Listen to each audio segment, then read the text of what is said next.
नमस्कार, मी श्रीकांत उमरीकर. आपण पाहतात अॅनालायझर. लाईक करा, शेअर करा, सबस्क्राईब करा. अॅनालायझरचं ॲप डाउनलोड करा. शिळ्या कढीला ऊत असं आपल्याकडे एक म्हण आहे. सकाळी केलेली असती ती कढी गरम गरम चांगली आणि उरल्याच्या नंतर परत गरम करायची आणि ताजी म्हणून वाढायची. निष्पन्न काहीच होत नाही. तिची जी सकाळची चव असते ती काही उरलेली नसती. म्हणून ते शिळ्या कढीला ऊत असा तो शब्द आहे. माध्यमांचं तसं होऊन बसलेलं आहे.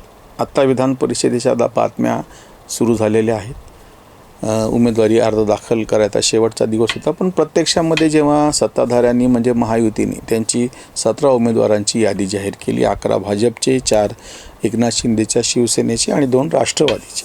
चित्र स्पष्ट आहे त्यांच्याकडं. अतिशय स्पष्ट काय, 2/3 बहुमत जवळजवळ प्रत्येक मतदारसंघामध्ये आहे. त्यामुळे ह्या निवडणुकीमध्ये काही वेगळं होईल की काढीची शक्यता नाही. शिळ्या कढीला ऊत कशासाठी म्हणतोय मी, की ह्यांनी अशा बातम्या लावलेल्या होत्या की त्याच्यामधून अपेक्षा अशी होती ह्या सगळ्यांना की काहीतरी बंडखोरी होईल, सत्ताधाऱ्यांमध्ये फाटाफूट होईल, त्याचा फायदा होईल आणि दुसरा उमेदवार निवडून येईल. दुसऱ्या उमेदवार वगैरेचं काही नाही. ह्यांना फक्त भाजपचा उमेदवार कशा पद्धतीनं कुठे त्याला टांग मारता येऊ शकेल, तो पडू शकेल, एवढाच फक्त मुद्दा होता. म्हणजे यांना त्याच्यामध्ये एकनाथ शिंदेंचा उमेदवाराबद्दल काही नव्हतं, राष्ट्रवादीच्या उमेदवारांबद्दल काही नव्हतं. फक्त भाजपचे उमेदवार त्याचे कसे वाट लागू शकते एवढं आणि एवढंच फक्त. ह्याच्या पलीकडं काहीच मुद्दा नव्हता. पण आकडे तुम्ही पाहिले म्हणून आम्ही मुद्दाम ते आकडे दाखवले. कमी जास्त असतील तर कोणी दुरुस्त करून मला सांगा. काही थोडेसे आकडे कमी जास्त झाले तरीही सगळ्याच्या सगळ्या मतदारसंघामध्ये आणि जी पोटनिवडणूक विधान परिषदेच्या मधली होती आहे म्हणजे विधानसभेतून, ती संख्या सगळं पाहता 2/3, मी अर्ध पण म्हणत नाही, 2/3 इतकं बहुमत जवळजवळ प्रत्येक मतदारसंघामध्ये. आणि हे बातमी देताना बदमाशपणा कसा करतात परभणीचं मी तुम्हाला सांगतो. आकडे देताना बातमीमध्ये आजची गोष्ट म्हणून मी ते शिळ्या कढीला ऊत का म्हणतोय. ते परभणीमध्ये राष्ट्रवादी काँग्रेसचे इतका असा आकडा सांगितला. मग मी बघायला लागलो की चकित झालो, एवढे राष्ट्रवादीचे कुठून आले. तर ह्यांनी शरद पवार गट आणि अजितदादा गट एकत्र केला, नाव मात्र राष्ट्रवादीचं. आता प्रत्यक्षामध्ये ते वेगवेगळे आहेत. वेगवेगळ्याप्रमाणे त्यांनी अधिकृतरित्या विधानसभेची, लोकसभेची लढली, विधानसभेची लढली. सगळ्या स्थानिक स्वराज्य संस्थांच्या निवडणुका अजितदादाच्या गटाने आणि शरद पवारांच्या गटाने स्वतंत्रपणे एकमेकांच्या विरोधात लढल्या. पण आता या स्थानिक स्वराज्य संस्थेच्या शिळ्या कढीला ऊत देण्यासाठी म्हणून पत्रकारांनी ज्या बातम्या लावून टाकलेल्या आहेत, त्या बातम्या म्हणजे कशा लावून टाकलेल्या आहेत की जेणेकरून काही ना काहीतरी आपल्या काड्या टाकायचं काम करायचं. किंवा तुम्हाला मी इथलं सांगतो, मी तो व्हिडिओ पण केलेला आहे की टोपे तनपुरे आता पुरे. टोपे भाजपमध्ये येणं अजून अधिकृत घोषणा झालेली नाही. ती येतील नाही येतील त्याच्यावर आम्ही स्वतंत्रपणे टीका करू. पण ह्यांनी बातमीची फुसकुली काय सोडून दिली पत्रकारांनी, की स्थानिक स्वराज्य संस्थांमधून टोपेंना उमेदवारी भाजपकडून मिळेल आणि म्हणून ते भाजपमध्ये येणार. त्यांनी त्यांच्या निष्ठावंत असलेल्या सुहास शिरसाटांना उमेदवारी दिली, फुलंब्रीचे जे माजी नगराध्यक्ष आहेत, आणि त्यांना विधानसभेची त्यांची उमेदवारी त्यांच्याऐवजी अनुराधा चव्हाण यांना दिलेली होती. त्यांना काहीतरी आश्वासन दिलं असेल, त्या अनुषंगाने त्यांनी जे काही त्यांचं राजकीय गणित असेल भाजपने, त्यांना आता उमेदवारी दिली. पण ह्यांनी बातम्या कशा लावल्या तर टोपेंना तिकडून इकडे घेणार आणि त्यांना उमेदवारी देणार, ह्या बातम्या पत्रकारांनी पेरलेल्या.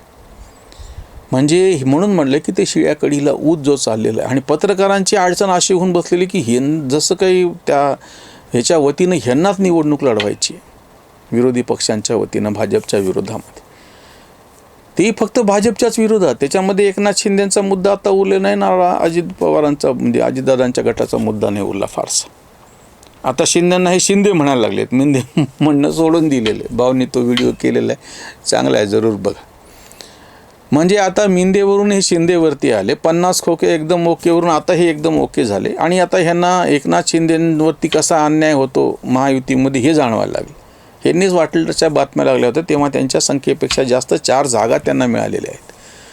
राष्ट्रवादी काँग्रेस एकाच ठिकाणी स्पष्टपणे त्यांचं म्हणजे प्राबल्य होतं, तरी त्यांना 2 जागा मिळालेल्या आहेत. की आपल्या सहकारी पक्षांना आपल्याबरोबर ठेवण्याची किंमत म्हणून भाजपने स्वतःच्या 2-3 जागांचं त्याग केलेला आहे. 14 जागा ते लढू शकत होते, त्याचे ते 11 जागा लढवत आहेत. 3 जागा त्यांनी स्वतःच्या कमी करून घेतल्यात आपल्या सहकारी पक्षांसाठी म्हणून. पण पत्रकार मात्र बातमी लावताना काय लावणार की ते फाटाफूट कशी आहे, त्याच्यानंतर शिवसेना कुठला उमेदवार देणार, शिवसेना विरुद्ध शिवसेना, माझ्या परभणी मतदारसंघातली गोष्ट आहे, शिवसेना विरुद्ध शिवसेना कसं तिथं लढत होणार आणि तस्सल कसं आहे. आणि ह्या निवडणुकीमध्ये राजकीय पक्षांचं म्हणजे राजकीय म्हणजे पक्षश्रेष्ठींचं त्यांचे मतदार कसं ऐकत नाहीत. आता हे उलटं पण लागू झालेलं आहे. प्रत्यक्षामध्ये तेव्हासुद्धा सत्ता नसतानासुद्धा सत्ताधाऱ्यांची मतं म्हणजे महायुतीकडे वळली होती. 2022ला जी विधान परिषद आणि त्याच्यानंतर राज्यसभेची निवडणूक गाजली, दोन्ही ठिकाणी सत्ताधाऱ्यांचा पराभव झाला. नंतर ते एकनाथ शिंदे बाहेर पडले आणि पुढचं महाभारत सगळ्यांना माहिती आहे. आणि हे आता काय बातम्या लावायला लागलेत पत्रकार, म्हणजे तेव्हा सत्ता नसतानासुद्धा भाजपनी काँग्रेसचे किंवा सत्ताधाऱ्यांची असलेली मतं आपल्याकडं फोडली होती, त्यांच्या उमेदवाराचा पराभव करून आणून दाखवला होता. आणि आता तर यांच्याकडं प्रत्यक्ष सत्ता आहे आणि प्रत्यक्ष आकडेसुद्धा आहेत. तेव्हाची तीच बातमी ज्याच्यावरती ह्या पत्रकारांनी शिव्या दिल्या होत्या, बॉम्ब केली होती, 50 खोके एकदम ओके हे म्हणत होते, शिंदे मिंदे सगळं.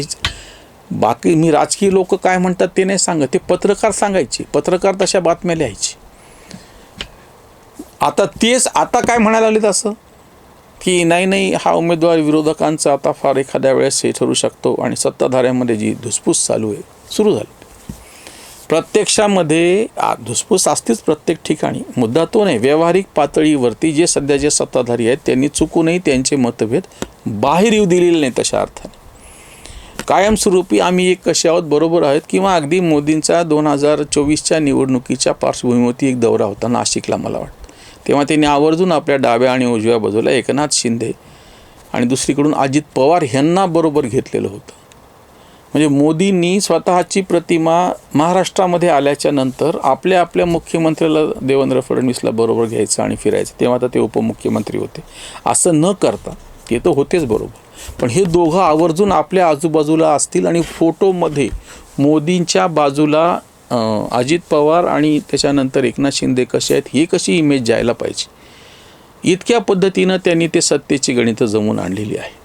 आणि इथे आता पत्रकार मात्र बातम्या अशा लावायला लागलेत की त्यांच्यामध्ये कशी धुसफूस आहे, जेव्हा की ह्यांच्याकडं काहीच स्वतःची मतं नाहीत. धुसफूस वगैरे सगळं काठावरचं जेव्हा बहुमत असतं किंवा थोडेसे मतं इकडे होऊ शकतात अशी शक्यता असते, तेव्हा तरी ते काही म्हणता येईल. इथं सगळं शांत आहे, सगळं व्यवस्थित आहे. त्यांच्यामधल्या मतभेदाचा अधिकृत कुठलाच मुद्दा समोर आलेला नाही आहे, पण तरी पत्रकार मात्र त्याच्यामुळे ते शिळ्याकडीला ऊत आपण म्हणतो तसं पत्रकारांचं चाललेलं आहे. ऊतला जुळणारा दुसरा शब्द आहे, पण तो मला वापरायचा नाही. तो अतिशय तसा अश्लील आणि आपल्या गावाकडचा जो इरसाल असतो ना तशी ती म्हण आहे, पण ती नको वापरणं. म्हणून शिळ्याकडीला ऊतसारखं सौम्य भाषेतला शब्द मी वापरतो. इथेच थांबूयात. विधान परिषदेच्या निकालाची काहीही उत्सुकता राहिलेली नाही आहे, उपचार आहे. म्हणून आम्ही आधीच व्हिडिओ केला होता की ही निवडणूक बिनविरोध होऊ द्या. बघूयात अर्ध मागं घेईपर्यंत कोण अर्ध माग घेतं का, कोण ठेवतं का, मागच्या पोटनिवडणुकीसारखा उपचार म्हणून हे सगळं चालू आहे. इथेच थांबूयात. धन्यवाद. स्वधर्म जागृतीचा विधायक बुरुज